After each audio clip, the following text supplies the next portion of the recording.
How I got him to sleep with his mouth closed and stop grinding his teeth at night, part 4. So in part 3, we did the tongue tie release if you want to go back and watch that. And that was done in May of 2025. And in August, we took him back to Dr. Tracy's office for a digital scan of his mouth to create an upper appliance and a lower appliance. These are his appliances. He chose a sparkly blue one. So this is the upper one. It goes on to the upper teeth and you crank it every couple nights in order to expand the jaw. It also has a lower, which Dr. Tracy clarified does not actually expand the lower jaw because like lowers don't expand, but it helps to tip the teeth up. The other part of his treatment plan is a reverse pull headgear, which I don't know if he'll tolerate, but we haven't gotten to that part yet. So the first thing she did was clean his teeth and make sure there were no cavities. And he's just chilling with his weighted blanket, watching TV.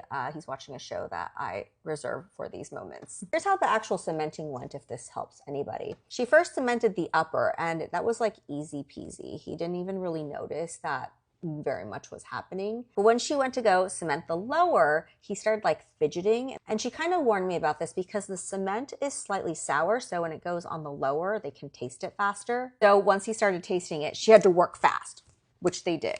I think every child is probably different with how they react to getting something cemented in. But my child kept like pointing at it and being like, it's stuck. Like, I want to get it out. And we just reassured him. He was getting a little fussy in the beginning, but Dr. Tracy does the toys very well.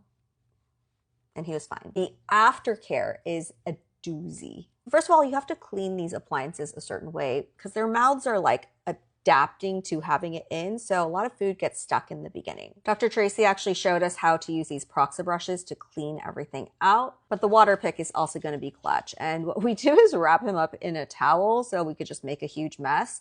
But the best part is like if you could do it in the bathtub while he's already in the bathtub. The next part is cranking the expander. And for the upper, we do it 3 times a week. For the bottom, we do 2 times a week. Me and my husband are both dentists, and we struggled with this in the beginning because the hole is so small. And we were like, is it in?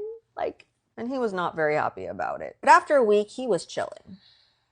Okay. Good job. Like, he knew what to expect after a week. Let me get down. And the thing is, it doesn't hurt them. So you got it? I got I got it.